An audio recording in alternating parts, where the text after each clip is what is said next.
श्री महाप्रज्ञ गुरवे नमः।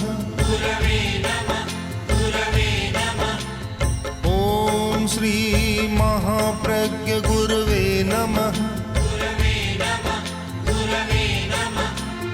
ओम श्री महाप्रज्ञ गुरवे नमः। ओम श्री महाप्रज्ञ गुरवे नमः। ओम श्री महाप्रज्ञ गुरवे नमः। कि सिद्धसेन ने संकल्प के बाद विकल्पों के जाल में उलझ गए। संकल्प तो कर लिया और अब विकल्पों का जहाल ऐसा बन गया, मक्कड़ जाल, कि निकलना मुश्किल हो गया। काफ़ी चिंतन किया, कभी कुछ, आखिर फिर मनोबल को बटोरा और बोला कोई बात नहीं प्रभु, मैं अभ्युद्यत हूँ, कुछ भी हो मैं आपकी स्तुति करने के लिए उद्यत हो रहा हूँ, खड़ा हो रहा हूँ, सावधान हो रहा हूँ। मैं मानता हूँ जड़ाशयोपी, जड़ाशय हूँ। कह रहे हैं आचार्य की जड़ाशय यानी जड़ आशय वाला, जिसका आशय जड़ है, अभी विकसित नहीं है, अविकसित आशय है। चेतना विकसित नहीं हुई है, जड़ता है, अज्ञान है। फिर भी मैं कर रहा हूँ, साहस बटोर रहा हूँ। मैं देख रहा हूँ काम तो बड़ा कठिन है कि मैं किसकी स्तुति कर रहा हूँ। कोई साधारण आदमी की प्रशंसा नहीं कर रहा हूँ, मैं कोई साधारण आदमी की स्तुति नहीं कर रहा हूँ। मैं कोई छोटी पहाड़ी पर आरोहण नहीं कर रहा हूँ, मैंने तो हिमालय की चोटी पर, एवरेस्ट चोटी पर आरोहण का संकल्प कर लिया है। इतनी ऊंची चढ़ाई है और इतना ऊंचा जाना है। मैं देख रहा हूँ कि मुझे कोई एक छोटा नाला पार नहीं करना है। जहाँ पहाड़ियाँ होती है, मेवाड़ में देखते हैं बहुत नदी नाले बहुत छोटे छोटे बरसाती नाले होते हैं, तो मुझे कोई ये नाला पार नहीं करना है। लसद असंख्य गुणा करस्य, मैं किसका स्तवन कर रहा हूँ कि जिसमें असंख्य गुणों हैं और जो असंख्य गुणों का आकर बना हुआ है, गुणाकर है। चाहे गुणों का समुद्र है, चाहे गुणों की खान है, आकर है। एक महान असंख्य गुणों के आकर का गुण भी साधारण नहीं है, लसत, जो दीप्त हो रहे हैं कि दीप्तिमान है। ऐसे दीप्तिमान संख्यातीत गुणों के आकर का स्तवन कर रहा हूँ। कितना बड़ा भार, कितना बड़ा बोझ मैं सिर पर उठा रहा हूँ। कोई बात नहीं, अभ्युद्यत, मैं उद्यत हो रहा हूँ।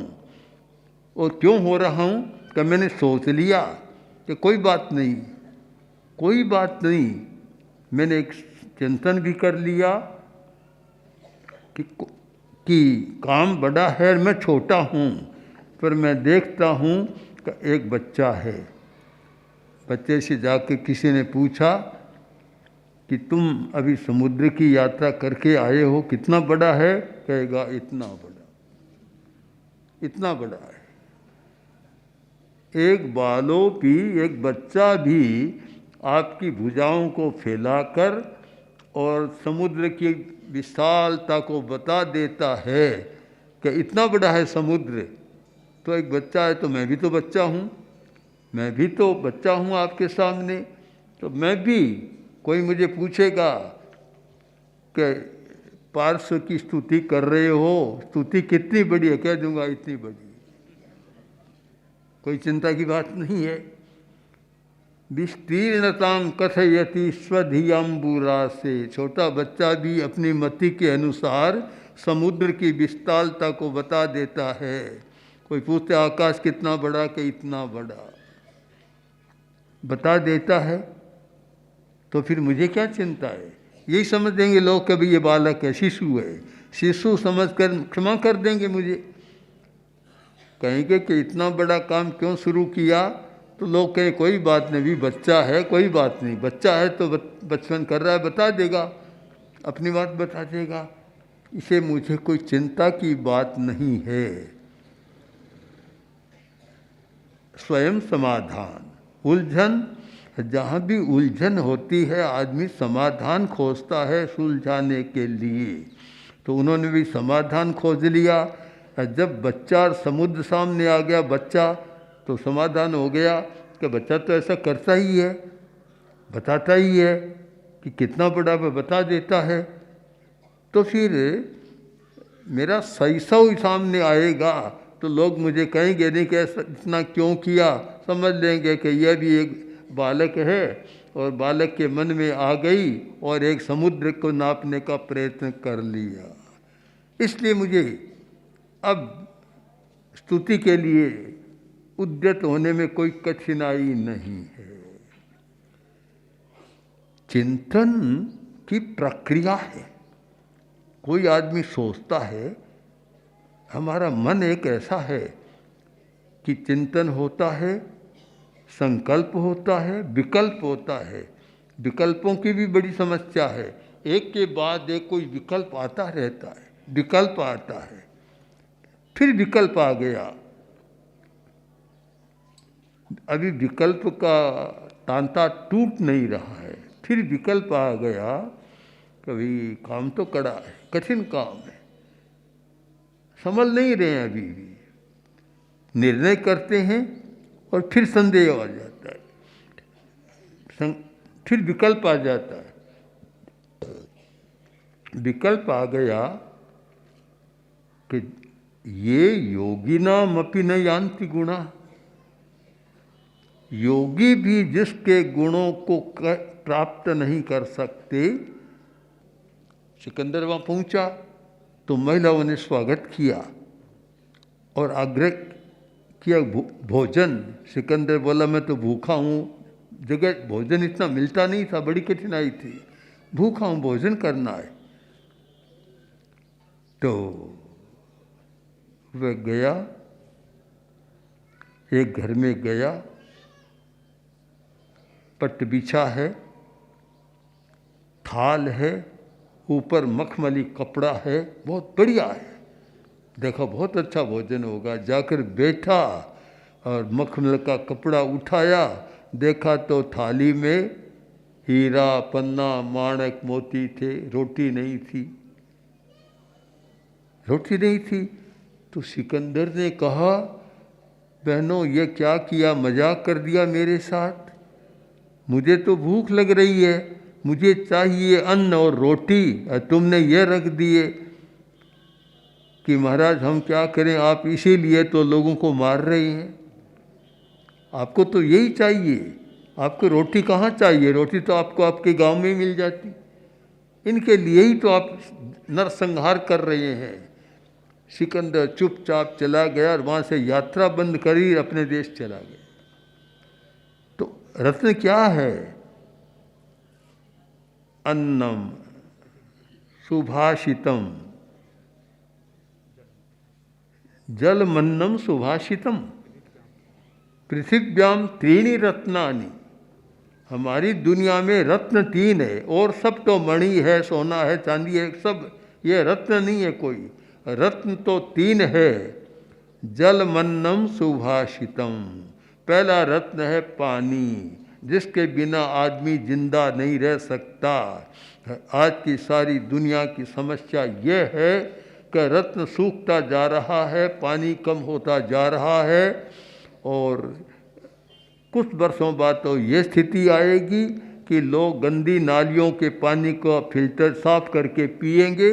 कुछ दिनों बाद ये आएगी कि पानी के लिए युद्ध होगा, कुछ दिनों बाद यह है कि पीने को पानी भी नहीं मिलेगा।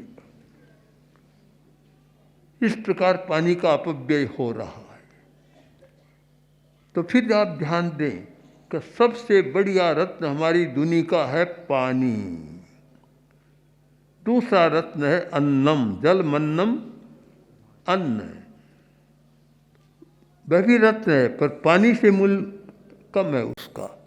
क्योंकि अन्न खाए बिना तो आदमी 2-4 महीना भी रह जाता है, तपस्या करने वाले रहते हैं, पर पानी के बिना नहीं रहा जा सकता, बड़ी कठिनाई होती है। कुछ दिन रह ले पर रह नहीं सकते। तो सबसे प्रमुख पहला रत्न है पानी है, दूसरा रत्न है अन्न, ये 2 रत्न हैं।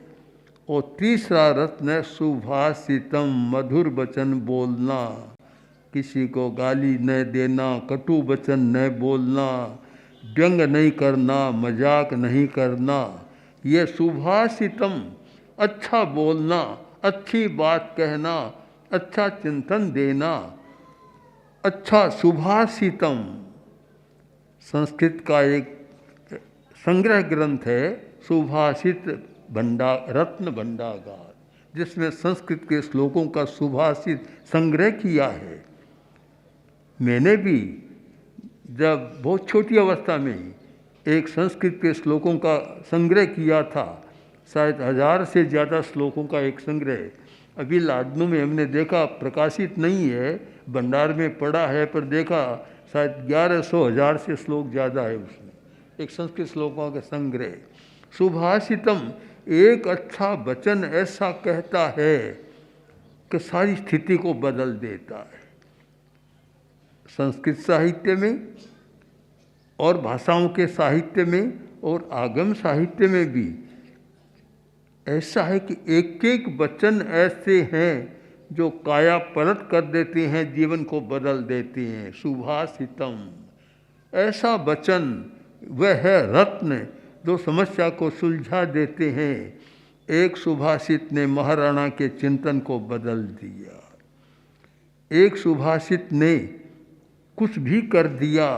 शायद कभी आचार्य हेमचंद्र के सामने भी कोई चिंतन आया और चिंतन में एक ही शब्द सिर्फ बोले कि प्रभो तव प्रेष्योस्मि दासोस्मि सेवकोस्म्यस्मि किंकरे ओम इति प्रतिपद्यस्व नाथ नाथ परम ब्रुवे।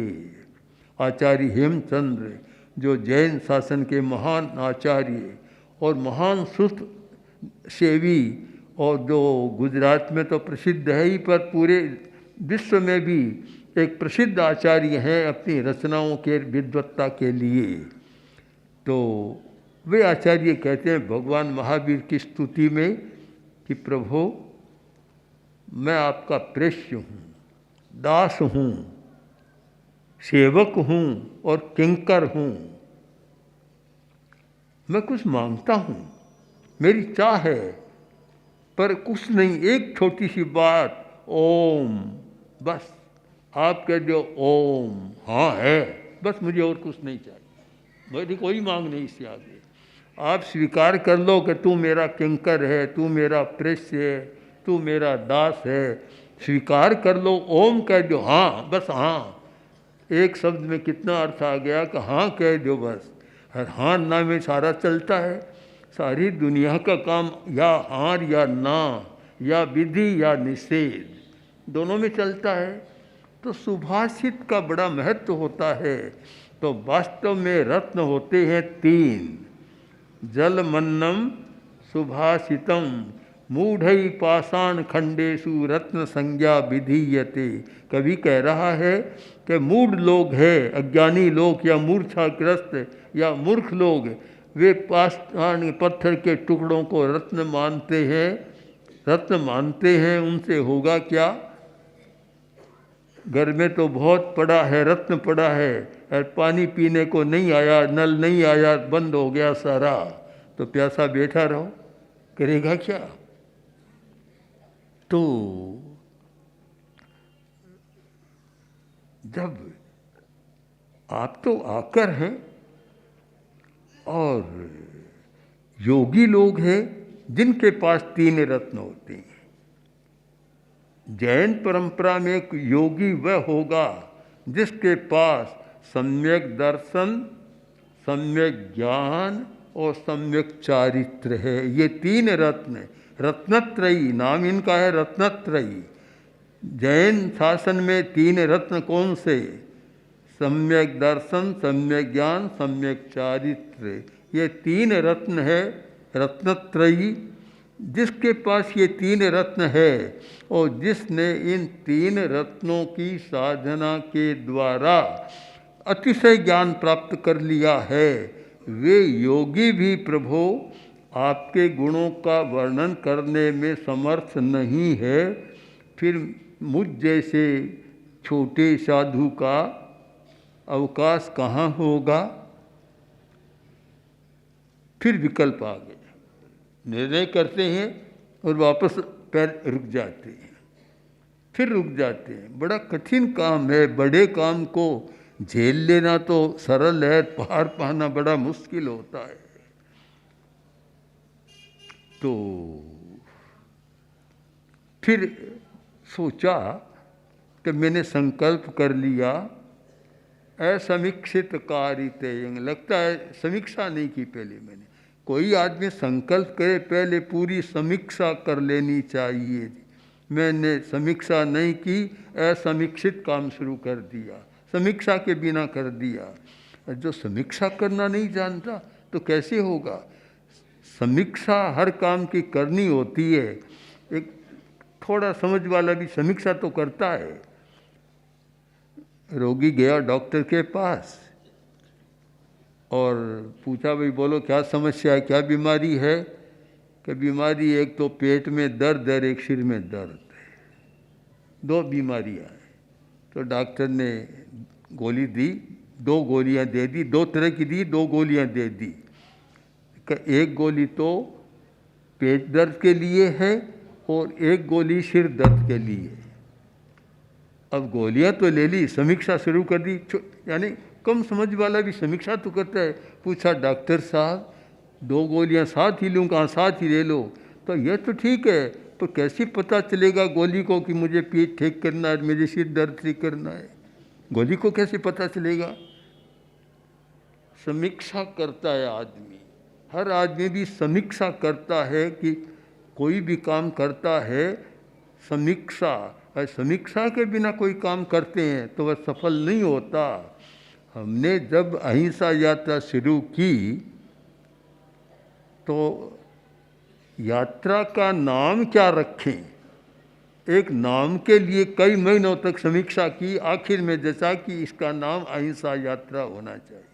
और पूरे कार्य के लिए तो 1 वर्ष तक समीक्षा की कि हमें क्या क्या करना है। और परिणाम देखता हूँ तो उसका परिणाम बहुत अच्छा आया और बड़ा प्रभावी रहा। तो समीक्षा करनी चाहिए। सिद्धसेन कहते हैं कि प्रभु मैंने समीक्षा नहीं की, संकल्प सीधा कर लिया कि मैं आपका स्तवन करूँगा, मेरा असमीक्षित काम हो गया। चलते हैं और फिर पैर ठिठुक जाते हैं, फिर कोई नया विचार आता है, फिर चलते हैं, फिर ठिठुक जाते हैं। तो नया विचार आ गया, फिर सोचा क्या बात है, कोई बात नहीं। चलपंती वा निज गिरा ननु पक्षिणोपि, क्या ये पक्षी हैं, चिड़िया है, कबूतर है, कौवा है, क्या अपनी वाणी नहीं बोलते। इनकी भी वाणी है, इनकी भी भाषा है। हमने देखा जैन विश्व भारती, एक मोर बोलता तो 50 मोर बोलने लग जाते। इनकी अपनी वाणी है। तो पक्षी भी अपनी वाणी में बोलते हैं, हम चाहे न समझें पर बोलते तो है ना। तो मैं भी आपकी स्तुति करूंगा, कोई समझे या न समझे। तो यह समझ लेना कि एक पक्षी ने चूंचियाँ ची ची जो चिचिया कर दिया है, चिड़ियों की चहक कर दी है, ये समझ लेंगे, कोई बात नहीं। फिर भी मुझे चलना चाहिए। हम देख रहे हैं कि किस प्रकार एक महान विद्वान आचार्य चलते हैं, फिर रुकते हैं, फिर चलते हैं, फिर रुकते हैं, फिर साहस को बटोरते हैं। और जो व्यक्ति साहसी होता है, साहस को बटोरना जानता है, समस्याएं आती है, किंतु एक दिन ऐसा आता है समस्या को पार कर जाता है। तो अभी तो उलझन में चल रही हैं और एक कुछ क्षण ऐसे आएंगे कि जिसके बाद सिद्धसेन अरहत पार्श्व की स्तुति करने में समर्थ भी हो जाएंगे। ओम आर्य। हम सिद्ध योगी आचार्य श्री महाप्रज्ञ से प्रेक्षा ध्यान का एक प्रयोग करें। आपको एक प्रयोग कराया जा रहे हैं श्वास प्रेक्षा का। 5 सेकंड में श्वास लेना है, 5 सेकंड भीतर रोकना है और 5 सेकंड रेचन करना है और 5 सेकंड बाहर रोकना है। इस प्रकार 20 सेकंड में एक श्वास। सावधान रहे, श्वास भरे, भीतर रोके, रेचन करे, बाहर रोके, श्वास भरे, भीतर रोके, रेचन करे, बाहर रोके, श्वास भरे, भीतर रोके, रेचन करे, बाहर रोके,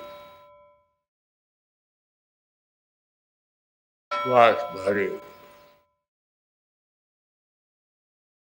भीतर रोके, रेचन करे, बाहर रोके, श्वास भरे, भीतर रोके, रेचन करे,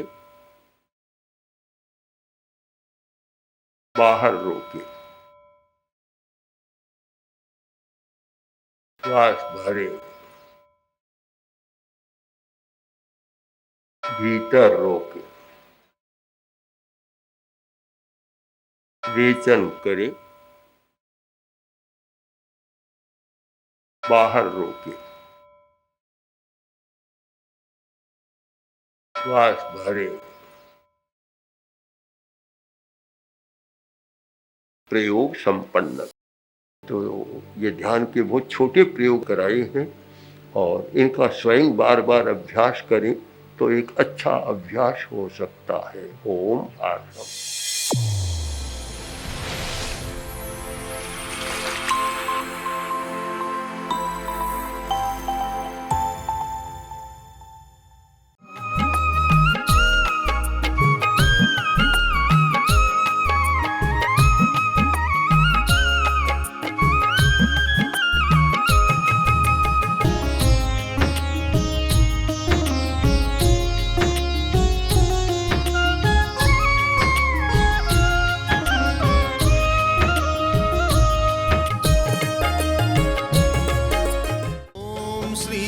महाप्रज्ञ गुरवे नमः।